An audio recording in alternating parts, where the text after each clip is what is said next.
This is the Pro Football Report presented by BCWSA, a weekly recap of your Eagles and news around the NFL. Broadcasting live from Chickies and Pete's, tonight's show is brought to you by Rob's Automotive and Collision, BCWSA, Chickies and Pete's, Begley, Carlin and Mandio Law Firm, Penworth Financial Services, Penn Community Bank, The Capitol Grill, and Ventresca's LTD. We now go live to Chickies and Pete's for the Pro Football Report, presented by BCWSA. Now, here are your hosts from Inside the Birds, Adam Caplan and Andrew DiCecco. All right, everybody, welcome to the Pro Football Report presented by BCWSA right here on 1490 WBCB and 107.3 FM, and also seen live at WBCBsports.com. As the man said, it's Adam Caplan and Andrew DiCecco from Inside the Birds and InsideTheBirds.com. And also with us tonight, our special guest. I grew up watching him, although we're sort of the same age, close to the same age. Number 55, Mike Reichenbach. Mike, thanks for joining us tonight. Thank you, guys. Thank you for inviting me. I appreciate it. Absolutely. So, Mike, you have this incredible career. Most people don't realize, not only did you play here in Philly for the legendary Buddy Ryan, we'll get into that, and your stories are insane. Awesome. But you played for a big-time Hall of Famer in Don Shula. I got to ask you this question. Before you got to Miami, and this is towards the end of your career, did you have any idea what Shula was like? No, I didn't know much about Don Shula, the coach. You know, you heard, of course, the legend. He's been there for so long. But you could tell that he was the same as Buddy Ryan, old school football, but different personality. Buddy was the kind of guy that would say, go tell him that we're going to beat him and how bad we're going to beat him. And Don would say, hey, don't ruffle the feathers, don't put out the ammunition. So he was very conservative in that route. Andrew? Yeah, so I have to ask you what it was like playing in Philadelphia under Wade Phillips and Jeff Fisher, and maybe what their styles were like and how that maybe accentuated what you do well. Yeah, the 46 defense when Buddy came in was a total different philosophy than most defensive played then. Buddy believed the defense could be an offensive weapon. So he attacked. And so he utilized the defense to change the game. And his thought philosophy was that defenses win games. I mean, so he used it as an attack. Jeff Fisher played for him in Chicago, was a good player, but was injured. And I know that, but grasped the defense wholeheartedly. He knew the defense very well. So when Buddy went into to coach Philadelphia, he brought Jeff with him. So the same philosophy of attacking type of defense came with them. So it was interesting. So it was a little different than when with Marion Campbell, who was there prior to that, was more of a bend don't break kind of defense. Did you ever get the sense that either would go on to be head coaches at any point in their careers? Well, you would think that Jeff was, because you saw the grooming going on. Jeff had a good concept of the whole game. He knew the player. He was a good player's coach, so that you knew he was going to go on. Wade Phillips, a little different. I didn't think he would be the head coach, but I knew his dad would help that in some ways, because sometimes it's like any other job. It's who you know, not as much. So I think that helped him a lot, but two different types of coaches, definitely. You're listening to the voice of Mike Reichenbach, former Eagles linebacker. It's Adam Caplan and Andrew DiCecco here at Chickie and Pete's in Warrington, PA. My old stomping grounds, I grew up in Cheltenham, so it was pretty close by, right up 611 off the PA Turnpike. Easy to get here. And Andrew, I'll tell you what, there was like no traffic, which is shocking for 611. I loved it. I got here in way less time than I thought. So get up here. You guys could have drinks with us after. I will stay. If you want to get up here and have beers with me, you can do it right here after our show. So, Mike, you were in Philly, what, 5 or 6 years? 6 years. 6 years. So you get there in 1984, right? This is Marion Campbell, old Swamp Fox. Let's talk about Swampy, legendary defensive mind. What were your thoughts on him? Great. He was a good players coach. What happened then as I walked in there, because all I heard was about the NFL and you had to be in the best shape of your life and work. So I was coming out of Division II school as a free agent. People say to me, what's the difference between Stroudsburg. East Stroudsburg. They're saying, what's the difference between a free agent and a draft pick? I said, well, about a $3 million signing bonus. So I, coming out of small school, I worked tremendously hard and prepared for it. And when we came to camp, Swamp Fox had that laid-back mentality. They had a very veteran football team that they kind of settled into a 500 type football team. They just didn't have that fire. So when I came to camp, I'm going after people. Mike Quick was a wide receiver. I want to break him up. So Yep. he was. So I remember one play. It was a sweep, and of course I start to pursue outside to get it. They had a crack block, which is a wide receiver coming down inside. Well, I see him coming, so I turned on him and hit him head on and knocked him down. And he looked up at me. He said, "Rookie, do you know who I am?" I said, "I don't care who you are. I got to make this football team." So it was kind of a dog eat dog, but so a different type of mentality coming out of Division II school and seeing the more laid back kind of mentality. So you mentioned East Stroudsburg, and Eagles defensive coordinator Vic Fangio attended East Stroudsburg. Oh, did he? I didn't know that. Yeah. Nice. Were you aware of his legacy at the time? Was he around at all? No, I wasn't aware of him. You heard of other guys that were that came out soon after that. Was Franklin at Penn State. You know, you'd hear about coaches. They were always known as a good coaching. They would put out good coaching product. I mean, the good coaches that came from there were very successful. Mike, one of the things that's amazing in your career, so we talked about Swamp Fox, Marion Campbell, and then in 1986, guy wins the Super Bowl as a defensive coordinator. The legendary Buddy Ryan. Tell us about your indoctrination with Buddy Ryan and what it was like when you first met him.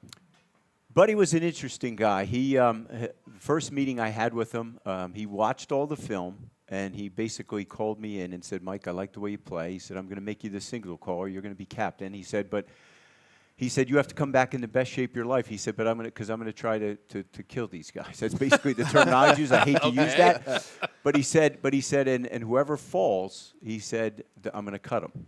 So the year before, MAB did this poster of individual snapshots of every player. So every time he would cut a player, we'd cut their picture out of the pit. So at the end of camp, it was like Swiss cheese. There was only about 20 guys left. Wow. But so he came in and he worked. He raised the bar and he said, this is the comment he made to me. He said, "If I can't change my people, I will change my people."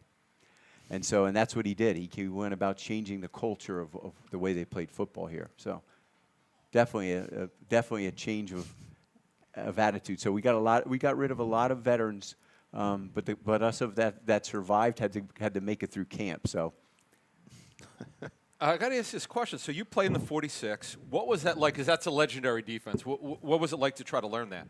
The 46 was very difficult coming in because everything was done on the field.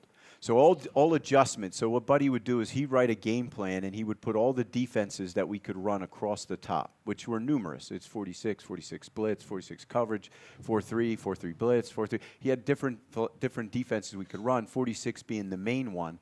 And then he would put every formation the team could run down the side of the Excel spreadsheet. And he said, "Mike, if I call 46 blitz and they come in this formation, I want this blitz. If they come in this cover, if I call coverage, I want this defense. If I call 4-3 blitz, I want this cover." So, and then he said, "Now if they come out in this formation and I call this is what I want." So it was all memorization. So you had to change the front and the coverage depending on what formation they came out in. Very difficult. How did you go about trying to master that? Because it's not. I can't imagine it's easy the way you're describing it. Yeah, God bless me with the ability to remember. That's all. I mean, because it was pretty much memorization. That's pretty much what it was. You had to memorize what it was because as soon as they came out and the coaches started to see that. So what they did is they would come out, line up, start shifting and motioning, and so we had to change everything on the fly. So at one time I came off the field and we were actually playing the Dolphins, Marino. Marino's the best, so we're blitzing him. We're trying to get him, and Marino's the best at it because the man coverage, he knows the mismatches. He gets rid of the ball quick. So we're trying to cover the guys man to man, and we couldn't get to him. So I come to the sidelines. I said, "Buddy, it's not working. We got to get out of the blitz." He said, "Listen to me. I drew it up. They're not running it right. Go back out there and tell them to run it right." Wow. I said, so I came back to the huddle, and they said, "What did he say?" I said, "You guys ain't running it right." Wow. So that's amazing. So I do want to ask you, because I know you still follow the Eagles. Andrew and I were at training camp all the time, right? And it was obvious that their linebacker group is finally starting to get there where it needed to be. It'd been a number of years since they had competent inside backers. So when you watch this team, you see a guy like Jihad Campbell. You're 6'2". You told us off there you were actually 250 at one point? 245, 250. Okay. Yeah. And you dropped down to what, 230? Yeah, when we went to the 46, it was a lot of man-to-man, so I had to when 34, you're just headbutting guards all day. Sure, So you just had to be 250 just to match up with those guys. But when you look at this linebacker, you see a guy like Jihad Campbell, around 6'3", 240, 245. That's not like back in your day. Maybe that might have been it. But usually today's linebackers 220, 225, which I think is crazy. But they're doing it. When you watch the Eagles defense, what do you think of this group? I think the big thing that separates them, number one, the guys up front. So you want to keep the guys off of the linebackers so they can flow and go to the football. That's what Buddy was real big on, too. I mean, he pretty much put a lot on those guys. That's why he heavily filled those positions. You had Reggie and Jerome and, Clyde Simmons. And you see the guys that were up there, Mike Pitts. And, the guys that played up there, he puts a lot of that and says, keep these guys off the guys that are going to make the plays. And I think Vic Fangio, he does the same things. He has the big guys up front so that the guys that are paid to make the tackles go and make the plays. And the biggest thing with them is they're more disciplined.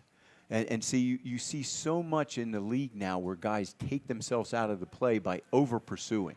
Between the hash and the sidelines, you might see three defenders already over-pursued. That's why a guy cuts back and breaks free and goes for – because there's no one in the space who's supposed to be there. So the discipline of leverage and not overplaying and not over-pursuing is huge. Discipline on defense is huge. Now, what's your assessment of Jihad Campbell through the first 2 games? I think he has the intensity and the ability. He can run. He can move. He can go sideline, but he can also butt it up and play inside. I mean, that's the difference. Usually you get, like you said, you get those light guys that can run and go to the ball. They can't take on the block. And that's why these zone plays, which we used to call a dive play, gains 50, 60 yards and goes for a touchdown. Like they told us, if a dive play gains more than 3 yards, you're going to get cut. Jeez. Wow. Because everything was disciplined. It was taking on guards. It was taking on linemen and filling holes and making them go east and west. You didn't want the back going north and south. That's where he wants to go. You make him go east and west and run him towards the sidelines. Who were your linebackers coaches throughout your career? Wade Phillips was there. When I first got there, a guy named George Hill, who was an old Woody Hayes, coached under Woody Hayes, and had the same philosophies. Wow. So we went to play one year when I was with the Dolphins, actually, because George left the Eagles, went to the Dolphins. That's why I went there. I don't know why. It must have been crazy. Because he was an old school kind of guy, just real intense, and we were playing the Raiders. So the Raiders were real laid back then.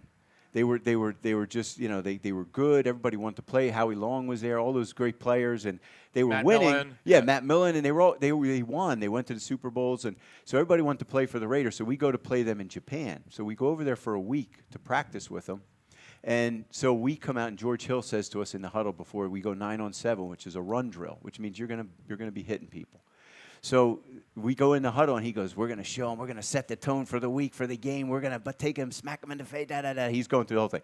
So the Raiders come out, first play. They run the play. We hit him in the face. They're like, yo, what are you guys doing? I'm just saying live. They don't practice like this. So they go back to the huddle. We come out again. Second play, bam, we smack him in the face again. So now they go back to the huddle. They sit there for 10 minutes. They won't come out. Are you serious? So they said they thought they sent a message. So they come out to the ball again. We smack them in the face again. They go back and sit for 15 minutes. So we had it was like a 40-play period. I think we got 5 plays in. Because they weren't going to play like that. And that was George Hill. When you smack them in the face, literally, what? Well, no, I'm sorry. Yeah, I shouldn't say smack them in the face. We were taught that you butt the guards in the face. Okay. So you butt them with your face mask. You never put your head down because you break your neck. I mean, you see guys nowadays going to tackle and they drop their heads. That's what the face mask was designed to dissipate the hit. So you hit the face mask, it dissipates out the back. Yeah. That's what it was designed for. So we were taught you butt them down the face because it's like a boxer. If you see a guy boxing and he gets hit in the face, everything stops for a second. Same thing with a lineman. If you hit him in the face, his feet stop. Now, the inertia to get that guard or that tackle to move his feet again, he's never going to catch you. That's called defeating the block. Yeah. So you would defeat the block, then go to the ball. You see these guys now, they just run to the ball. So that lineman's still paid to block you. So he's going to follow you. So those guys get there, they break down, and all of a sudden, the last minute, you see, boom, they get wiped out. Wow. Because they never defeated the block.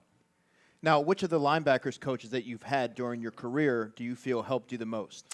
I would say probably George Hill. George Hill was a great coach when it came to technique. All you did was work on technique and fundamentals and how to, defeat blocks, play off blocks, go to the ball, discipline, always knowing leverage, never over pursuing. Very beneficial. Probably one of the best coaches that I had. Wow. You heard the voice of Mike Reichenbach, former Eagle, Dolphin, and you were briefly with the 49ers. We'll get to that when we come back.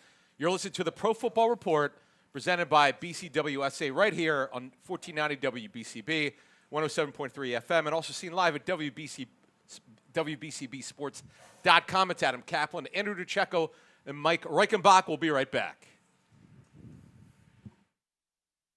Hey BCWSA customers, this is Tommy Green from the 1993 National League champion Phillies. My friends at BCWSA are committed to providing us with safe, reliable water and sewer services. They operate state-of-the-art treatment facilities, provide clean drinking water, and make much-needed investments to protect our environment and ensure a sustainable future. Learn how BCWSA's investments help grow and serve our communities. Visit bcwsa.net. BCWSA, proven.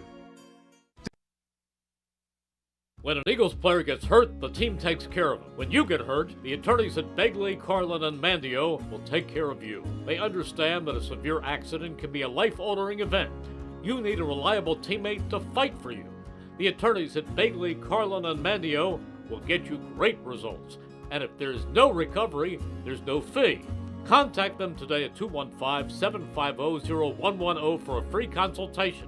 215-750-0110 for a reliable ally that's on your side. Hi, it's Pete from Chicky and Pete's. Do you have a large party of 10, 20, even 50 people? We can't wait to treat you like family at Chicky and Pete's. Forget about deposits or credit card reservations. Making a reservation for your large group is effortless at Chickies and Pete's. Lots of options to celebrate and make your night out unforgettable. Order off the menu or select from food and drink packages, private party rooms available. Make your reservations right now at chickiesandpete's.com. And don't forget, Chicky and Pete's gift cards are the perfect fit for any occasion. Only at Chickies and Pete's. At Penn Community Bank, we're not just your bankers, we're your neighbors. That comes in handy when you're purchasing your first place, refinancing an existing mortgage, buying a second home or investment property, or looking to tap into your home's equity. Whatever your situation, we pair the latest products, services, and technology that you need with the experienced banking professionals you want. Visit penncommunitybank.com or stop by your local branch to find out how we can make your family's growth personal. Penn Community Bank. Here we are and here we grow. Member FDIC, Equal Housing Lender.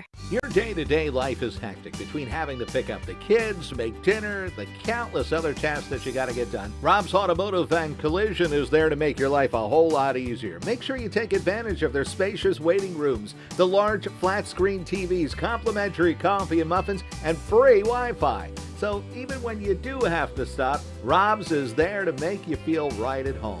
Give Rob's a call today at 215-826-9200 for any of your auto repair needs.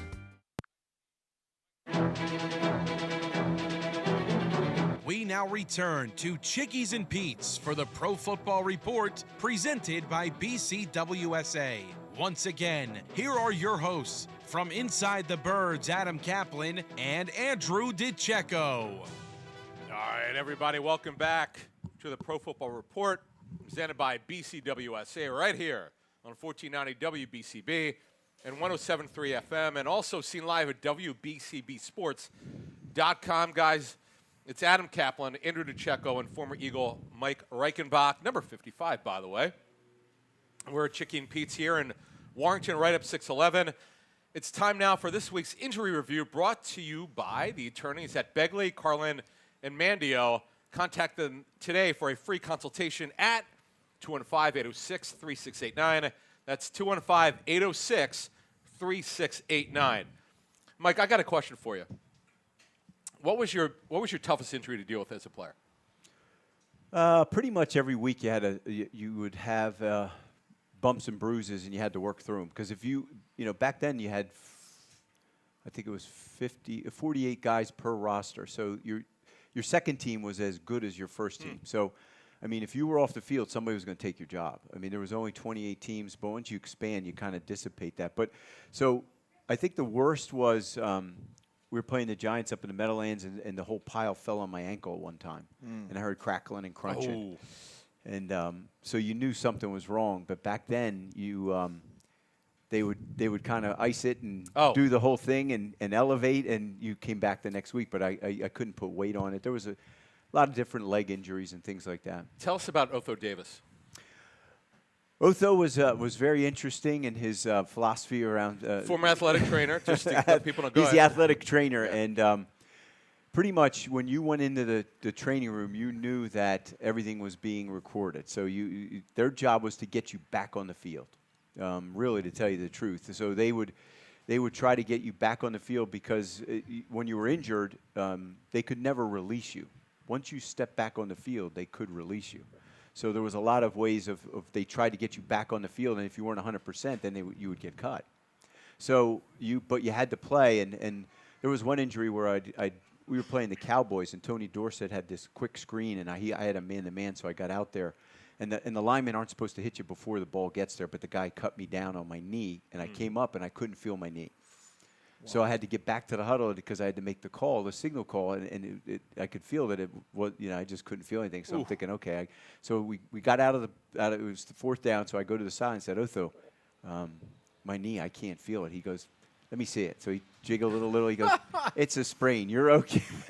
So people say to me now, was there a medical tent? I said, yeah. They would put the towel over you, and they would stuff smelling salts up your nose, and that was the medical tent. So you could get back on the field. Now, while we're on the subject of injuries, you obviously played at Veterans Stadium, which is notoriously known for being a harsh surface for players to play on. Any memories of playing on that in terms of how it affected your body? Well, I mean, just for me to be there was a privilege. I mean, I was again, if you would have talked to any of the coaches coming up out of Little League to high school, if I would have thought I would ever make it to the NFL, none of them would have said that. I mean, my college coach thought I could, but so the field itself was just that it was turf. It was difficult because back then turf was pretty much a carpet with a pad under it. So that pad, whenever it would get wet and cold, it would freeze. So it would be hard. It would be hard like a rock. So, and then you had to deal with the different seams and things for the baseball diamond and things like that. Guys hated to play here. Every team that would come in and say, why don't they redo this thing? Because they'd hate playing here. So During the regular season, where were you guys practice? We used to practice at JFK before they demolished it. They put it down, and then they built a practice field in the corner of the parking lot up there, a grass field. That's where and then they put the bubble up there. There was a bubble that when the weather got bad, that's where we would go. So yeah, that's where we would practice. All right, let's turn our attention to the Eagles' injury. So Andrew, you know that Dallas Goedert didn't play last week, and that was sort of an issue. What were your thoughts on who filled in?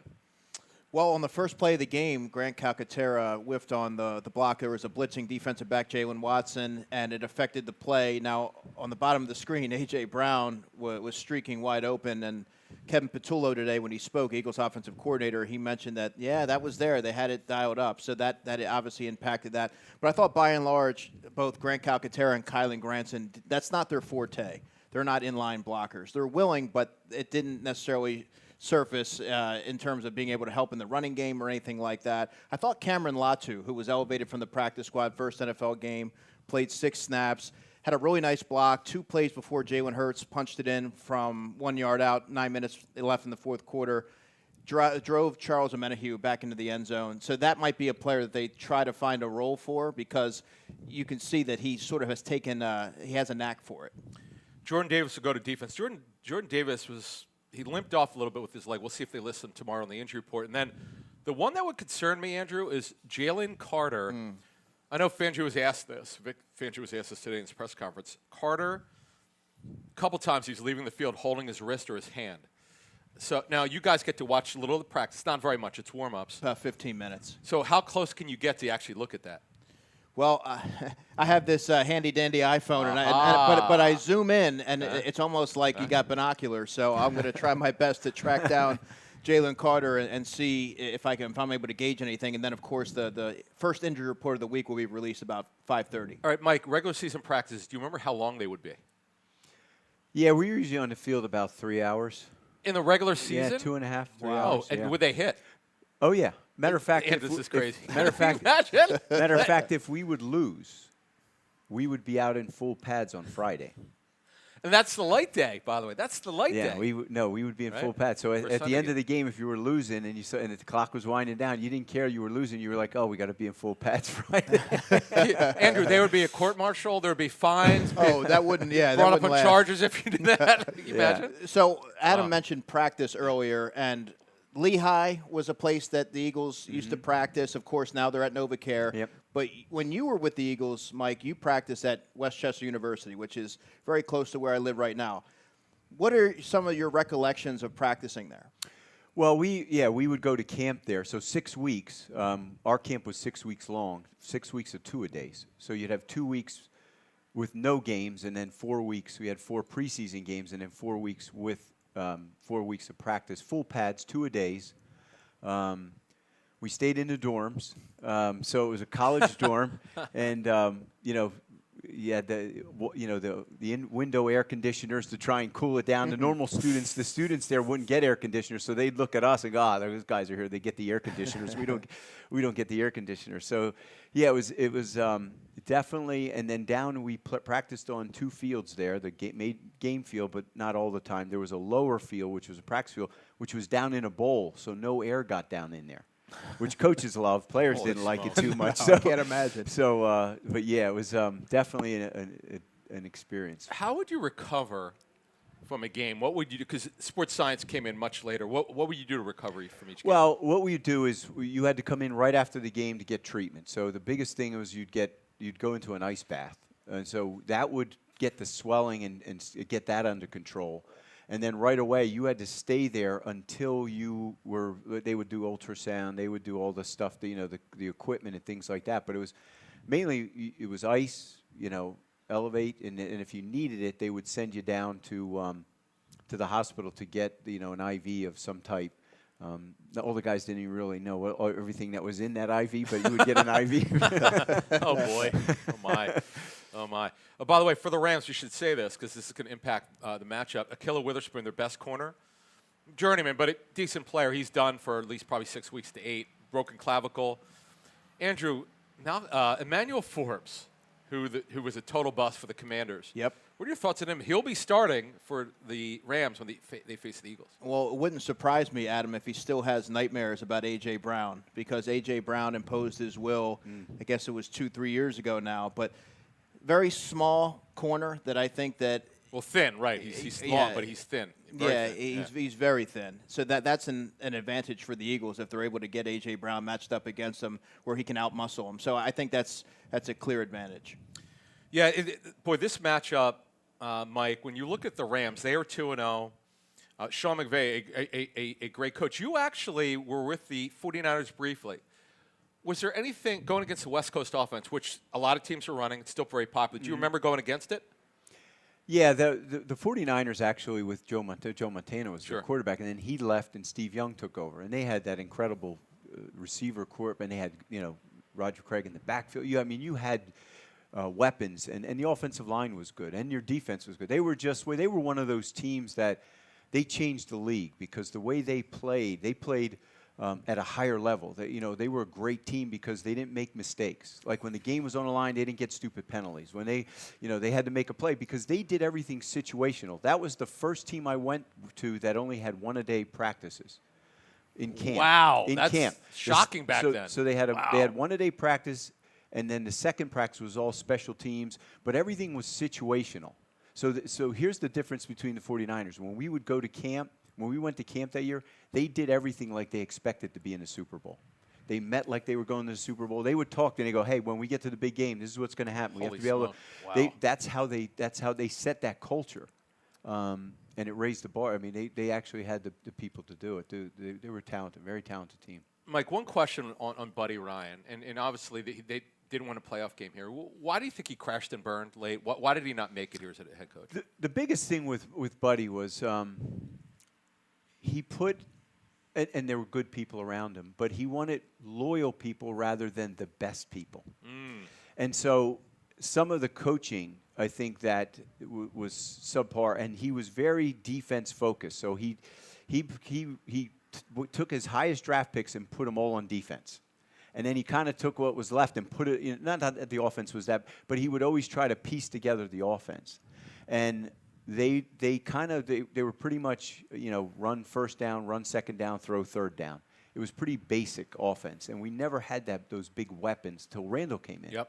Then Randall came in, Randall Cunningham, and just opened up the game as a quarterback. All right, that was our injury review brought to you by the attorneys at Begley, Carlin, and Mandio. Call them today for a free consultation at 215-806-3689. That's 215-806-3689. You're listening to the Pro Football Report on WBCB from Chicky and Pete's here in Warrington. We'll be right back. Hi, it's Pete from Chicky and Pete's. Do you have a large party of 10, 20, even 50 people? We can't wait to treat you like family at Chicky and Pete's. Forget about deposits or credit card reservations. Making a reservation for your large group is effortless at Chickies and Pete's. Lots of options to celebrate and make your night out unforgettable. Order off the menu or select from food and drink packages. Private party rooms available. Make your reservations right now at chickiesandpete's.com. And don't forget, Chicky and Pete's gift cards are the perfect fit for any occasion. Only at Chickies and Pete's. This is Tommy Green from the 1993 National League champion Phillies. Every champion needs a good game plan. BCWSA and I want to make sure you have a game plan when it comes to conserving our most precious resource, water. Whether you're washing dishes, brushing your teeth, or watering your garden, there are ways you can save water and save money. Visit bcwsa.net for tips on conserving water. BCWSA, proven. When an Eagles player gets hurt, the team takes care of him. When you get hurt, the attorneys at Begley, Carlin, and Mandio will take care of you. They understand that a severe accident can be a life-altering event. You need a reliable teammate to fight for you. The attorneys at Begley, Carlin, and Mandio will get you great results. And if there's no recovery, there's no fee. Contact them today at 215-750-0110 for a free consultation. 215-750-0110 for a reliable ally that's on your side. At Penn Community Bank, we're not just your bankers, we're your neighbors. That comes in handy when you're purchasing your first place, refinancing an existing mortgage, buying a second home or investment property, or looking to tap into your home's equity. Whatever your situation, we pair the latest products, services, and technology that you need with the experienced banking professionals you want. Visit penncommunitybank.com or stop by your local branch to find out how we can make your family's growth personal. Penn Community Bank. Here we are and here we grow. Member FDIC, Equal Housing Lender. Your day-to-day life is hectic between having to pick up the kids, make dinner, the countless other tasks that you got to get done. Rob's Automotive and Collision is there to make your life a whole lot easier. Make sure you take advantage of their spacious waiting rooms, the large flat-screen TVs, complimentary coffee and muffins, and free Wi-Fi. So even when you do have to stop, Rob's is there to make you feel right at home. Give Rob's a call today at 215-826-9200 for any of your auto repair needs.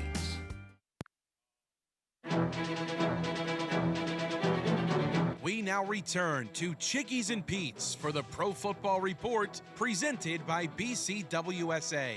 Once again, here are your hosts from Inside the Birds, Adam Caplan and Andrew DiCecco. All right, everyone, welcome back. You're listening to the Pro Football Report presented by BCWSA right here on 1490 WBCB and 107.3 FM, and also seen live at WBCBsports.com. It's Adam Caplan, Andrew DiCecco, and former Eagles linebacker, or I would say, as Vic Fangio would say, you're an ILB. ILB, inside. Yep, always inside, never outside. Right, that's right. Oh, by the way, so what position did you play in high school? I was actually a defensive end and Really? tight end, yeah. I was only about 100. I was about 195 pounds in high school. Wow. Did you have a growth spurt? Yeah, when I went to college, hit the weight room harder, and they moved me to linebacker. So when I went to college, I started to be about 225, and then just went up from there. By my senior year, I was about 245.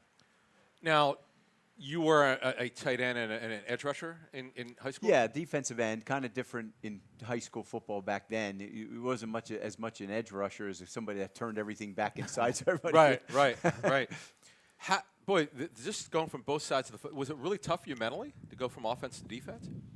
Not at that. I mean, I enjoyed offense just because you could get out and catch the ball. I mean, it was kind of different. I mean, I blocked, but they used me as a catching tight end because I because I could catch the ball. So it was kind of, they didn't use tight ends a whole lot back then, so it was kind of a little different. So yeah, that was an interesting experience for me. But I think I was more of always a defensive player, though, mindset more. I used to say to people, if you're a logical thinker and you're kind of cerebral, you're an offensive player. I said if you're a junkyard dog, you got to go play defense.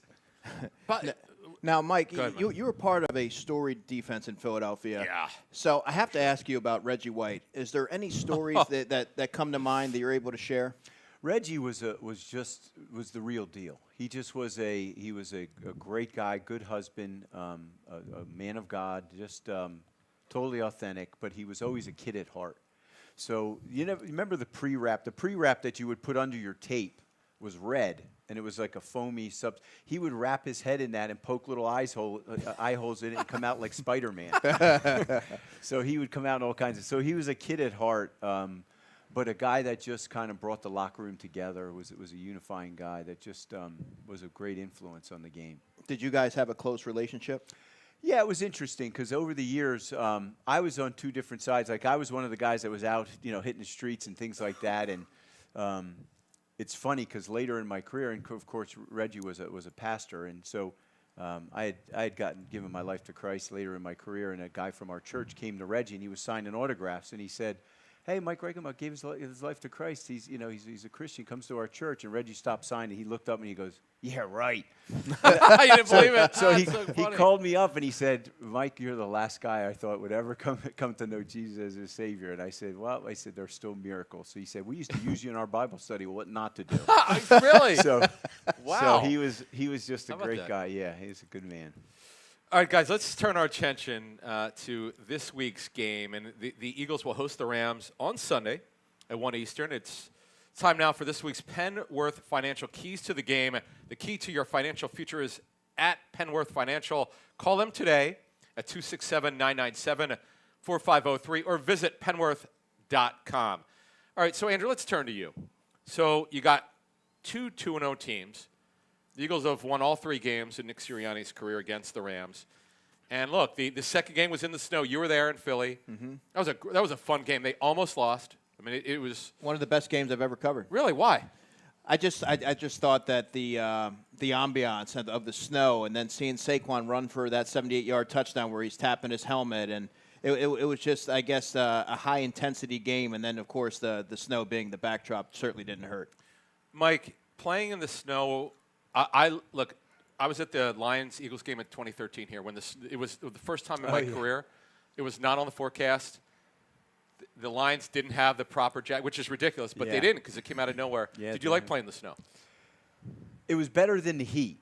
Once I had a chance to play in Miami, it was so hot down there. That was the reason why we beat teams, because they would come down there and it was so hot and humid. Big difference. So it was different. We go up to Buffalo when you practiced in the heat all the time, and then you went to Buffalo in the snow, and that was a little difficult because you weren't as used to the snow. But not as much. I like playing in the mud at the snow because it slowed everybody down to my speed. Well, no, you say that, but again, you were a tight end in high school. You could move. Yeah, you were an athlete. Yeah, but I wasn't known as a burner. I mean, right. I mean, my speed wasn't the thing that was going to get me to make it in the NFL. It was the ability to. Because I know that you didn't go to the combine, but did you work out for teams prior to the draft? Well, the way it worked in Stroudsburg back then, because you didn't have social media, you didn't have all those things. So if a scout was coming by Stroudsburg and needed gas, he would pull in and go, "Oh, there's a college there. Let's go check them out and see if they." So it was kind of like, even if you worked out, you might have just got done doing squats, and they would call you up from the office and go, "Hey, there's a scout here that wants you to run." You're like, "Are you kidding me?" so that was about it. There was combine coaches that they would cover like 3 or 4 teams, and then that's the guys that would work you out. Did you have an agent? When I first came in, I had a guy named Lloyd Remick. Guess what? He represented me for like 6 weeks. Yeah, well, he was a guy that my brother-in-law knew who was an attorney, but he had 2 of the guys that were on the Eagles then, which was Ray Ellis and Greg Brown. Wow. And he got them big contracts. But then I found out the reason he got them is because he knew the owners Leonard Tose's daughter. Well, how about that inside information? And he was a great agent. I mean, he was one. He was a good man. But he had big stars. He had, Grover Washington. He had a lot of big celebrities and boxers and pieces of a dream. Yeah, for a free agent guy, it just was. He had, I was a guy you had to work for because you had to go in and negotiate and do all that. So I had a guy named Jimmy Solano who was just passed away. Nicest guy in the world. Nicest guy in the world. Great agent. Good man. Worked hard for you. Yeah. Andrew, right. So we got the game on Sunday here. One Eastern game. I love it. Yeah, for us reporters, we love it, Mike. Did they have evening games? Did they have like the night games back in the 80s? Back then, what they had was they had the Sunday night. You would have a Sunday night kind of game, but you only had Monday night. There was no Thursday night. It was Sunday, 1 and 4, and they might have a night game, but then it was Monday night. That was it. The Monday night was the big one. Now you have a game pretty much every night. Every night. Every night. Can you imagine playing on the day after Thanksgiving, Black Friday? It's strange to me. Yeah, we played a couple. Well, we had to play a couple of games on Thanksgiving just because of the Cowboys. The Cowboys were always on. So Did you win? Did you win? We beat them the one year down in Dallas. That was that wasn't good because it almost turned into a big fight. Well, Buddy was right before Thanksgiving. Buddy was down at a restaurant in Philadelphia and he choked. Oh, so yeah. They had to do the Heimlich maneuver. Jimmy Johnson made fun of him. Yeah, I remember. So oh boy. We went down there and they were just throwing big chunks of meat at us because we came out onto the field. Oh, holy smokes! By the way, did you have any idea how big the rivalry with the Cowboys was when you came here? Yeah, because I'm from Bethlehem, so you knew the big rivalry, and that's the thing that I think you lose now because guys back then used to stay their whole careers with one team. I mean, you knew the rivalries because you pretty much stayed with them for a long time. Then free agency came in, and now guys are moving every couple of years, and they don't even realize that the teams, the rivalries and things like that. So. All right, Andrew, let's get to this game. So Sunday, it's going to be warm. The early forecast is in the 70s. Nothing like 90s in Kansas City last week. So we should have good weather barring a change. Again, one Eastern game early, which is good for everybody, all concerned. So how do you see this matchup?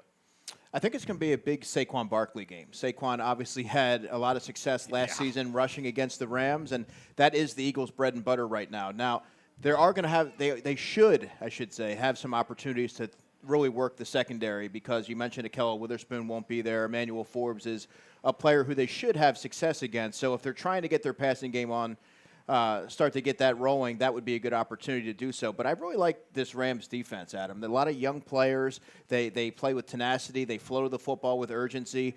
Jared Verse is a nice player that they have. So I'm curious to see what they've learned since the previous, having faced them twice last season. Mike, when you face a team a certain amount of times, is it kind of like, okay, we kind of know them? Like, how do you feel about when there's a sort of a rematch, which there was with the Rams from last season? Well, I think the Eagles have to play their game. I mean, you prepare, you do everything you can. I mean, there's so much that changes the game nowadays because of, again, expansion and injuries. Injuries like you guys are covering the injury report, that changes the game drastically because in a lot of respects, some teams, once you go to the second string guy, is not as good as the first string guy. That was in our day. The second string was almost as good as the starter, so you knew you had to keep playing because if you didn't, he was going to take your job. And I think injuries are big. I think that the Eagles have the dominant. They can control the game. I mean, they can run the football, control the clock. They have the front line. And the defense now is playing well. They're attacking. I mean, they went after the Chiefs this past. You could see the difference. I think they have to keep the same mindset going against the Rams. Go after them and make them make plays. Blitz them and go after them. I think they'll play a game. You have to change it up. That's what these guys, the coaches, get paid big money for. So speaking of that, Andrew, I was stunned. 7 blitzes from Fangio in the first half. I think 11 total. Yeah, I like this is not what Vic does. What are your thoughts on that? Yeah, and he was asked today about why was there such a stark contrast compared to the Super Bowl. He said, "Well, we didn't need him back in the game in February. We needed him, on Sunday because you have to be more aggressive." To me, it suggested that they didn't have a whole ton of. They didn't think a whole lot of the skill set players that players that the Chiefs had, and so you saw a much more attack style defense from Vic Fangio. All right, well, you guys said it best. Changing it up. That was our Keys to the Game presented by Penworth Financial. Call them today at 267-997-4503 or visit them at penworth.com. You're listening to the Pro Football Report on WBCB. We'll be right back.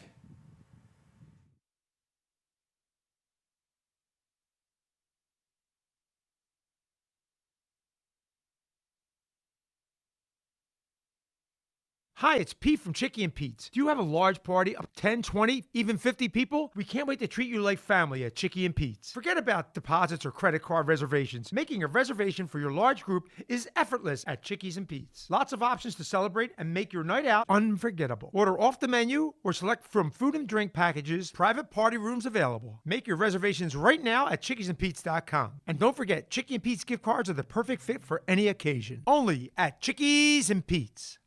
This is Tommy Green from the 1993 National League champion Phillies. Every champion needs a good game plan. BCWSA and I want to make sure you have a game plan when it comes to conserving our most precious resource, water.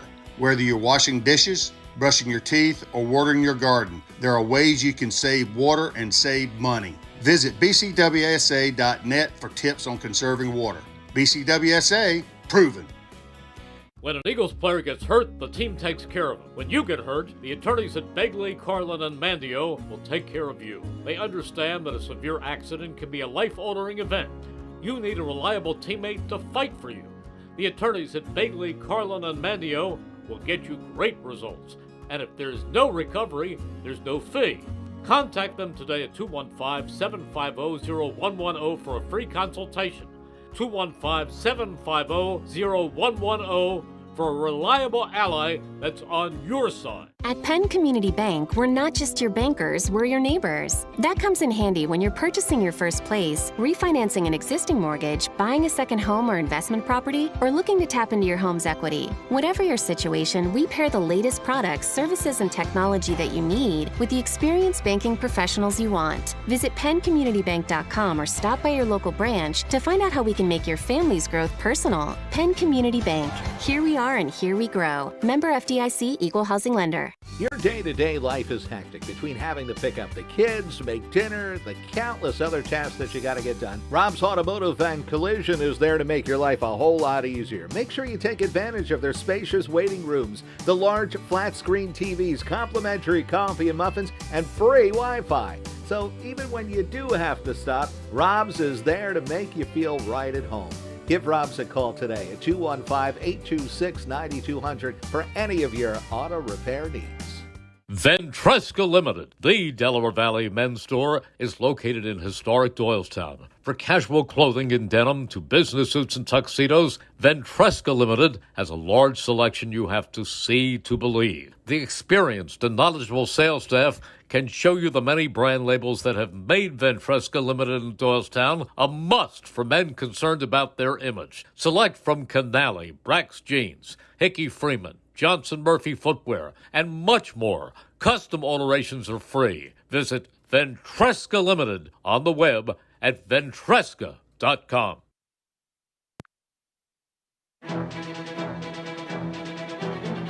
We now return to Chickies and Pete's for the Pro Football Report presented by BCWSA. Once again, here are your hosts from Inside the Birds, Adam Caplan and Andrew DiCecco. All right, everybody, welcome back to the Pro Football Report presented by BCWSA right here on 1490 WBCB and 107.3 FM, and also seen live at WBCBsports.com. It's Adam Caplan, Andrew DiCecco from Inside the Birds, and at number 55, Eagles linebacker from, let me see, 84 to 89, is that correct, or 88? 89. 89, okay. Yep. Okay, Mike Reichenbach, and Mike played at East Strouds. Now, did they call it East Stroudsburg State back then? No, we changed to a university then. Oh, okay. Went big time. Okay. I call it the Ivy League of the Poconos. So I have to ask you, Mike, Yeah. going from East Stroudsburg, a Division II school, going to the NFL, that's a big leap. But what Huge. was your mentality in trying to establish that staying power initially? Well, you're right. I mean, the Pennsylvania Conference at that time, Division II, was good football. I mean, we had some guys, but you didn't have the.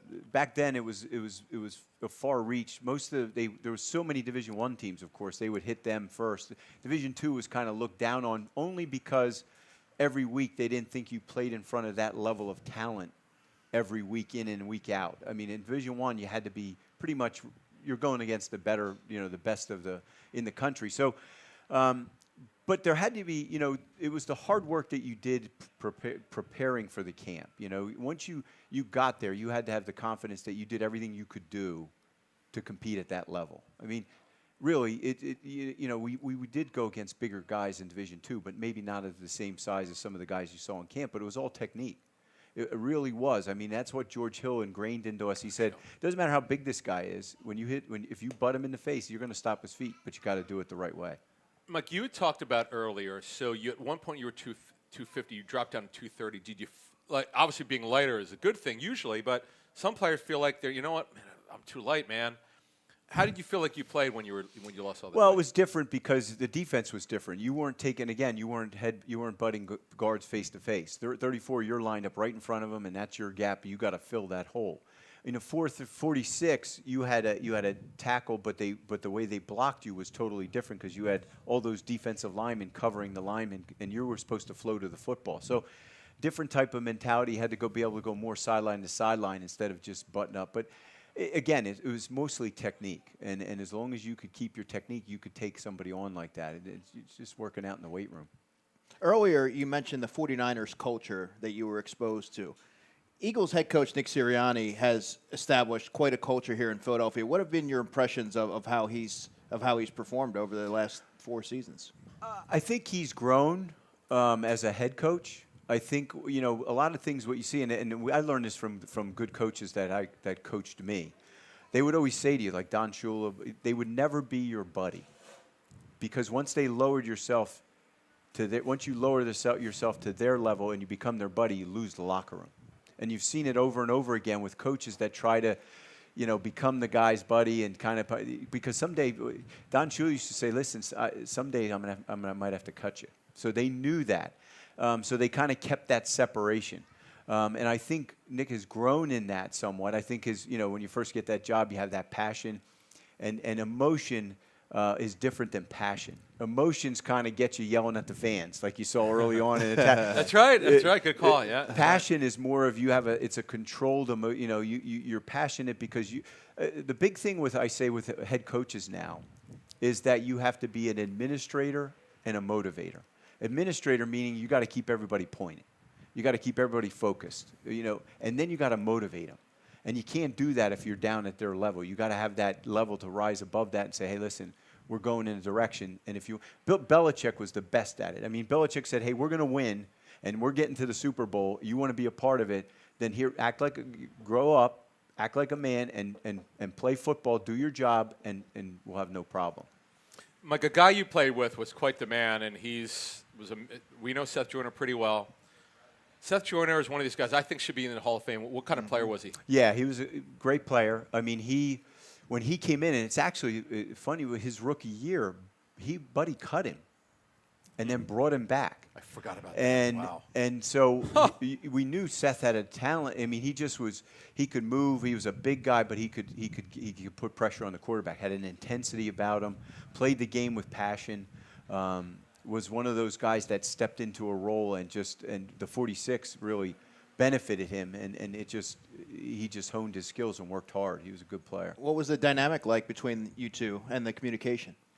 Well, it was always good because, I mean, you have, as a linebacking core, you have to kind of work together. I mean, if you don't, because you would kind of, encourage everybody, and Buddy depended on the linebackers to be the guys that would take control of the defense because they were kind of central to all what was going on. So you had to stay in that tight-knit type of relationship with guys. But again, at the end of the day, it's an individual sport. Everybody says it's a team sport because at the end of the day, if you don't play well and you still win the game, if you don't play well, you're the guy getting cut. So it's one of those things. But definitely had a bond between the linebackers. So Andrew, I know one of the things you do for us, you're DiCecco Daily. And you file a quick report about what you learn, what you're hearing, and all that. So today we had the press conferences every Tuesday in the NFL. A lot of coaches and coordinators talk on Tuesdays. Anything interesting come out of them today? Yeah, Vic Fangio sort of offered up when asked about Jalen Carter that he needs to round into shape a little bit. And that's something that really struck me watching him in training camp. To my eye, I was like, he's still making plays, but it doesn't quite look like he's in the shape that he was last season. Now, he didn't play in the opener, of course, and he doesn't play the full complement of snaps in practice, but I thought that it was interesting that he offered it up. And he played 80% of the defensive snaps against the Chiefs. So, naturally, the more that he plays, that really – and he was making an impact in that game. So, the more that he plays, and Vic he seems to think that it's going to kind of work itself out soon. Mike, last year's team, Andrew and I would go to training camp. I had them somewhere. What were they? Did they have 14 wins, 13 wins last year? 14, I believe. Okay, 14-3. I get fooled sometimes when I go to these. I usually go on a training camp tour. Sometimes I'm right, sometimes I'm wrong. I thought they'd be good, but it's so hard to tell. Well, you as a player, when you would be at camp, did you kind of know? Okay, I think we're going to be either really good, not so good. Could you tell how good your teams were when you were there? You could tell as you went through camp.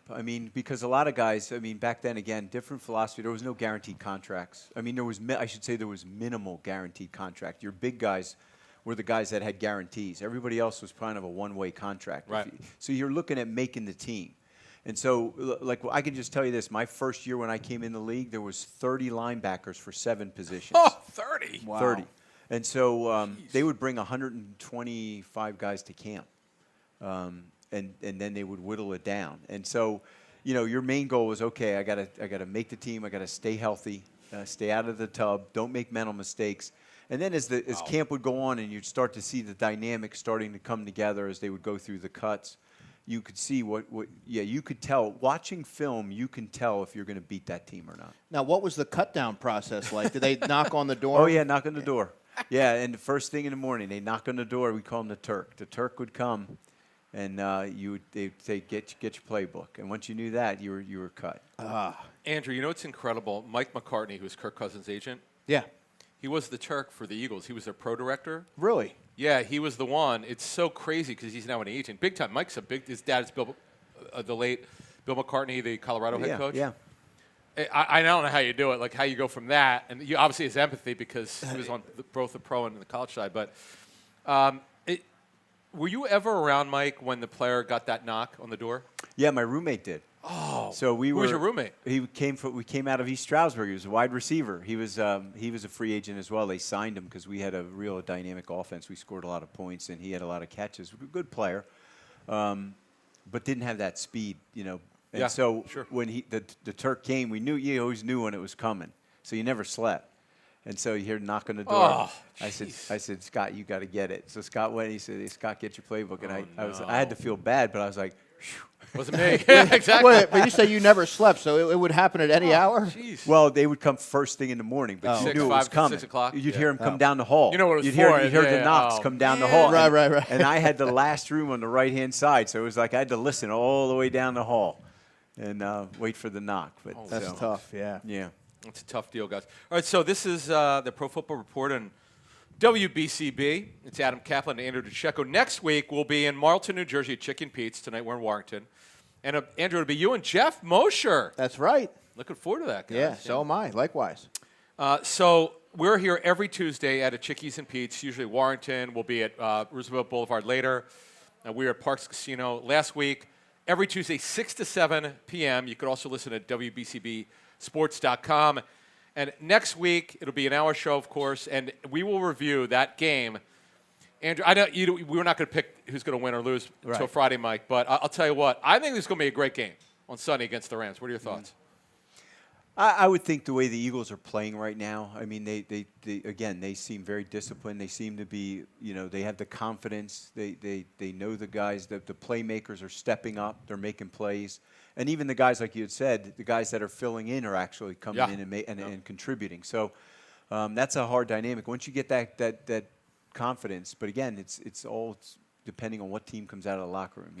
There's a lot going on in these guys' lives that take the distractions and the things, and that was kind of managing the off-field stuff is important as well. So. All right, Mike Reichenbach, thank you so much. Andrew DiCecco, thank you so much. We'll see you next week. You're listening to WBCB and the Pro Football Report.